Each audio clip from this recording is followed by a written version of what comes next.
Here with Mary Grimes on Wake Up Call with Dan Tortora, and this special from inside of LeMoyne College with the Dolphins on site on location. The new women's basketball head coach, Miss Mary Grimes. Mary, congratulations. Thank you so much. You're welcome. And when people watch the other videos from Wake Up Call, they'll see that you had a very interesting answer to one of my questions.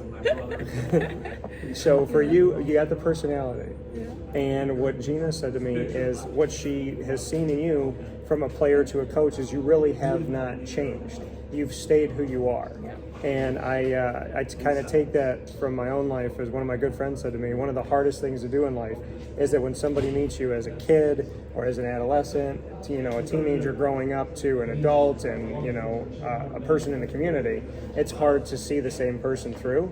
But when you can do that, it's special. So do you feel, off of Gina's words, that you have been able to stay who you are all the way through? Yeah, and that's one of the biggest things she's ever, told me as far as advice. It's just be yourself. Like you said, a little bit of wit, a little bit of humor. It's just who I am, but it hasn't been hard to be who I am because I think my parents instilled in me that I just have to like who I am. So I don't veer from that. And being who you are, how do you define that? What are kind of the foundational pillars of Mary Grimes? Well, winner, hard worker, and just passionate.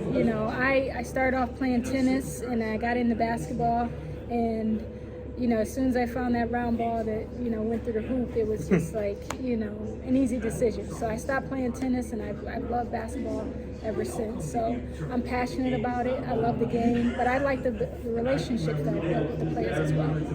Dr. Lemira talked about how you schooled her on the court, kind of broke some ankles, and then picked her up.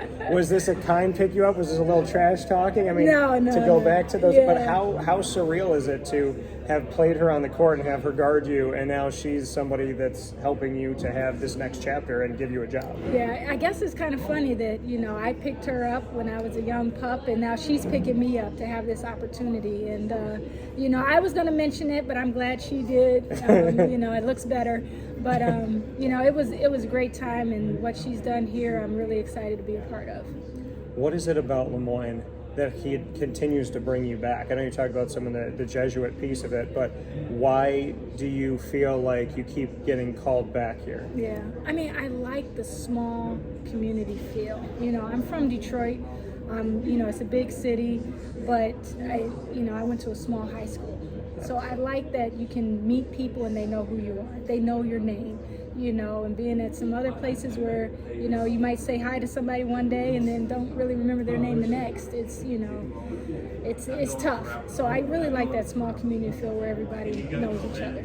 You're coming from Xavier, a prominent program, an amazing program that has advanced itself into the Big East within the past few years. What was it like to experience life at that D1 Big East level with a school like Xavier that I know as a kid growing up, when tournament time came around, I remember growing up watching the men's side of things, and they were like no-name teams. So like they would come in and it was like, they're not going to win, and they would kind of be the Butler or the Gonzaga. To be a part of the women's program and see this, evolution of Xavier and to be a part of that right before you came here, what does that mean to you for not just men's and women's basketball, but for the school itself to have that piece? Yeah, Xavier's an unbelievable place. And they've won championships before. They've been to, Elite Eight, and, it was just an unbelievable experience to just, try and help build that culture back. I know Mel's going to do a great job. That's what we were there to do, is just get them back at the top of the Big East. And, it's top-notch, high-level basketball. It's a top-notch arena. They've got the best coach, for the job, and I know they're going to do great things. So. You mentioned being the part of the first staff there for that coach, and for people that don't know, to describe who gave you that opportunity and what it meant to you, and maybe something about them that sticks out the most. Yeah, so I call her Coach Mel because she coached me at Siena my senior year in college. And so, we stayed in contact a little bit, but not a lot. I just kept my head down. We'd see each other on the recruiting trail, but I just kept my head down, worked. And she noticed it. And so that's one of the reasons why she brought me on staff, is because she noticed, how hard I worked. And it wasn't because we had an unbelievable relationship, but, she took notice of that. And I guess it speaks to my hard work, that I said I have, that's what I do. And for her to notice it and say, you know what, I want you to be a part of my staff and help me build, because that's what I've been part of, it was just unbelievable. And there's always that notion of somebody is always watching. No matter what you do or where you are, someone's always watching. It sounds like your career in coaching has been exactly that people were watching when you didn't know. Yes. I mean, that's the same, way I got the job at Albany. Is I got a random email from Coach Abe.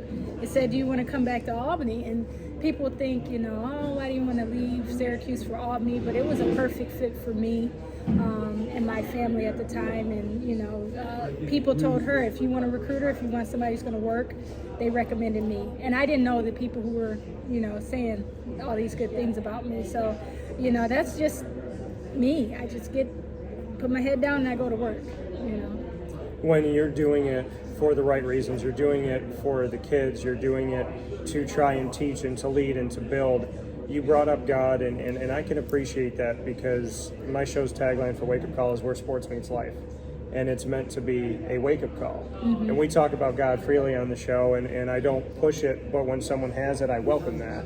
So I would love, for you to expand a little bit on your faith, just because I think it's not only beautiful that you have it, but it's beautiful that you don't hide it. Yeah. I mean, I really actually, my family is a church-going family. My mom grew up in the church.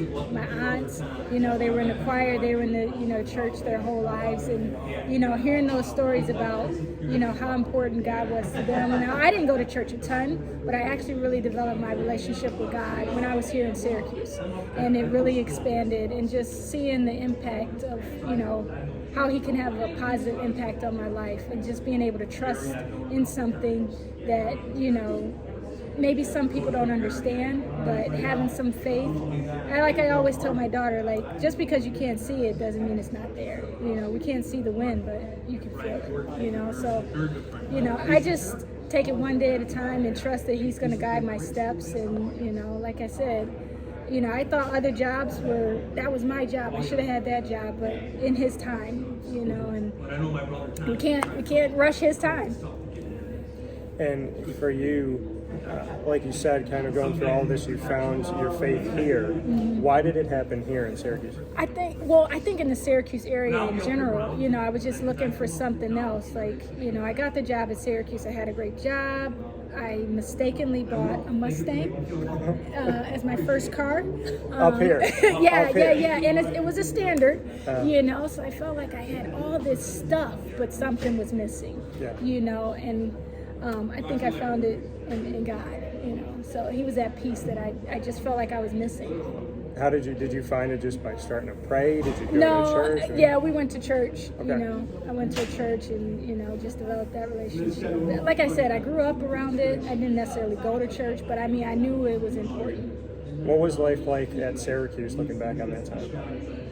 Well, it was just crazy, because we were just trying to turn the program around, and we did it so fast, and just where the program was when we started and where he's taken it to now is just unbelievable. And I think I was just talking to somebody else that, my last year at Albany, we made it to the NCAA tournament. We beat Florida and lost to Syracuse, and that's the year they made it to the Final Four. And all I could think was, that was our bracket. That was our bracket, so it was just a crazy time, but, it's unbelievable just helping build the foundation. What did you learn from Q that you can take here? Stick to your guns, we were playing Villanova one time, and they hit, I think, 14 threes, and everybody's just like, oh, you got to get out of zone type of thing, just like they do to Boeheim. Yeah. But he said, this is our defense. You got to stick to your guns. We just have to be better at it. So don't let people sway what you're thinking. If you believe in it, just get better at it. The irony and kind of how small the world is. You work for Q. Q got his first job from Gina.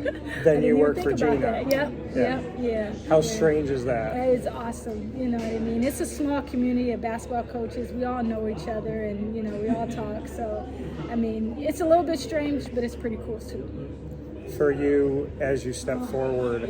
You want to win, obviously, Yep. but how do we get the Mary Grimes feel? What does that look like? How do you kind of put an imprint immediately on the program? Yeah, as far as like, I guess you could say like style of play, like, I want to press. I want to press probably more than coach press. So that's probably going to be the biggest imprint that you see, and just change it up full court, half court, and then, in the half court, just base it on, scout whatever is going to beat the team, the opponent we're playing. So I think that'll be the biggest thing that you'll see from the Mary Grimes footprint. If someone's never been to LeMoyne to see a women's basketball game, they should come because blank. It's exciting. It really is exciting. It's an unbelievable atmosphere. The players work hard, and it's good basketball. I mean, the NE10 is like the Big East. I mean, there's no easy games, and I mean, it's really exciting. The players work hard, so you're going to see hard work and fun basketball. There's one thing I do on my show, and I want to do it in closing here. It's called Rapid Fire. Oh gosh. And it gives an opportunity for usually a back and forth of I put you on the hot seat, you put me on it. Okay. And it could be questions about anything. Doesn't have to be basketball, doesn't have to be sports. But because you've been an awesome sport, I'm not going to put you on the hot seat. Okay. I'm going to let you take over Wake Up Call for 3 questions. Okay. And you can ask me literally anything, and I have to answer it on camera. Okay. What sport did you play? I played basketball growing up. I got recruited D3. What was your first car? First car was a Honda CRV, and I have a Honda CRV now. I've had three or four, but I love Honda City of Liverpool. It's where I get all my cars, and the one that I have now, I've been spoiled because it's got heated seats and leather and a sunroof, and now I don't feel like I can go backwards. So kind of like your Mustang. However, yeah. the CRV is good in the snow. Yeah. You have to forgive me. I'm from Detroit. I'm all about cars, and There's nothing wrong with that. I'm sure in Detroit there's some open roads for you to enjoy. oh yeah, for sure. And I guess the most famous person you've interviewed.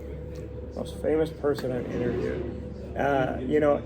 I always say that I have been treated like a redheaded stepchild. So I love interviewing the redheaded stepchildren because some of the most incredible stories have come from me interviewing people who asked me, are you sure you want to interview me? Like, I'm not anything important, I'm not big. And I don't believe that. I think everybody has a story to tell. And I'm going to tell as many as I can before God takes me home, God willing. So I would say, to me personally, and shout out to her in heaven, she lived to be just shy of 101. My grandmother on my mom's side, I called her G-Mama. Okay. And I'm going to have to say G's my best interview because I got to record moments and times with her, and she gave me the best advice. It's advice that can work daily. She, being myself, knowing who I am, believing in God, sticking to my guns, staying away from negativity, not letting the world tear down my walls, sticking to what I believe is true when people say it's not, like you said earlier. She taught me all of that.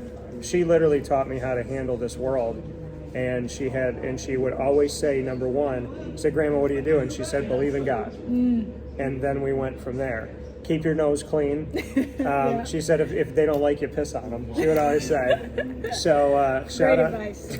So shout out to G-Mama. But yeah, I would have to say, beyond everything, she's the best because I've never met a better human being. Awesome. So for Mary Grimes, myself, Dan Tortora, Wake Up Call is there with you Monday through Friday from 9 a.m. to 11 a.m. Eastern Time on MixLR, YouTube, as well as Facebook, and of course on wakeupcalldt.com. Mary, I look forward to building so much, and I look forward to your personality coming out more and more on the show. For sure. Thank you, Mary. so much. Appreciate it.